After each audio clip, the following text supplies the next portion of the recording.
Assalamualaikum warahmatullahi wabarakatuh. Alhamdulillahirabbil alamin wa bihi nasta'in wa ala umurid dunya waddin. Assalatu wassalamu ala asrofil anbiya'i wal mursalin sayyidina wa maulana Muhammadin wa ala alihi wa sahbihi wa barik wa sallim ajmain amma ba'du. Yang terhormat Bapak Rektor Kampus Universitas Hasyim Asy'ari, Bapak Haris Supratno, yang sama-sama kita hormati Bapak Hanif selaku dosen pengampu mata kuliah psikologi belajar, dan kedua orang tua saya yang saya cintai. Tak lupa pula teman-temanku yang insya Allah berbahagia.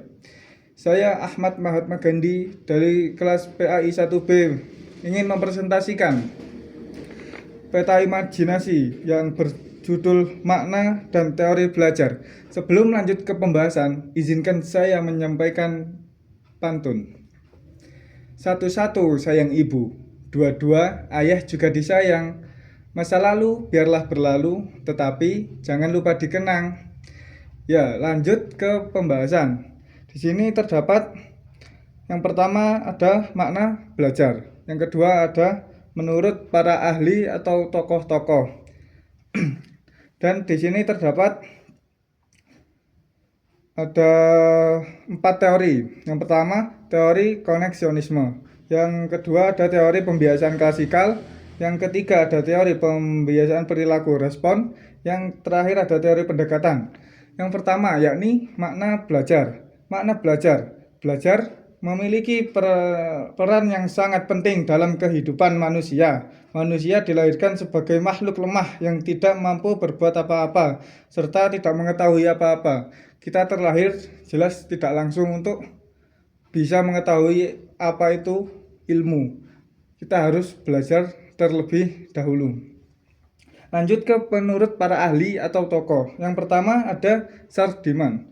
Menurut Sardiman pada tahun 1990 menyatakan bahwa belajar merupakan suatu perubahan tingkah laku atau penampilan dengan serangkaian kegiatan seperti membaca, mengamati, mendengarkan, meniru, dan lain sebagainya. Ini merupakan teknik dasar pengajar untuk mempelajari anak atau murid yang belum bisa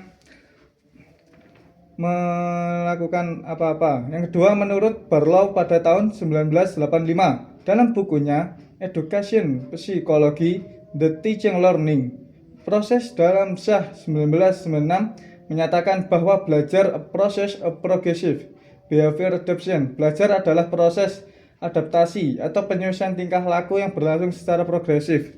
Jadi kita harus bisa melihat kemampuan siswa itu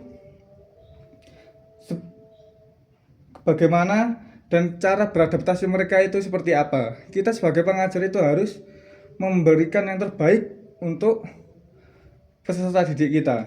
Lanjut menurut para ahli lagi, yang terakhir ada menurut Hamalik pada tahun 1992. Belajar mengandung pengertian terjadinya perubahan dari persepsi dan perilaku, termasuk juga perbaikan perilaku, misalnya pemuasan kebutuhan masyarakat dan pribadi secara lebih lengkap.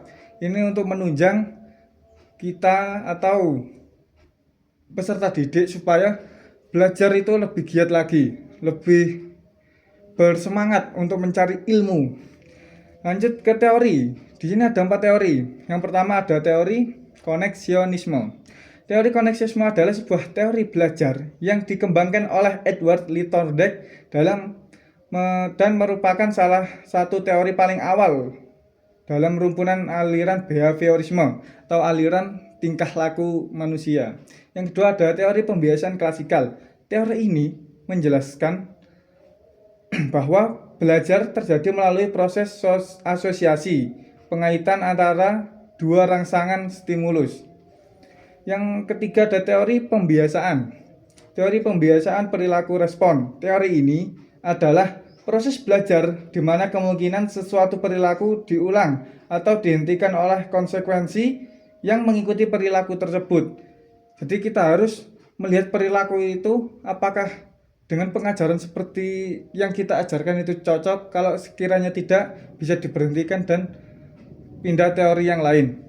Lanjut ke teori yang terakhir, yakni pendekatan kognitif, yakni sebuah teori belajar yang berfokus pada proses mental internal manusia, pemikiran, memori, pemecahan masalah, persepsi, dalam memahami bagaimana individu memperoleh, mengelola, menyimpan, dan menggunakan informasi.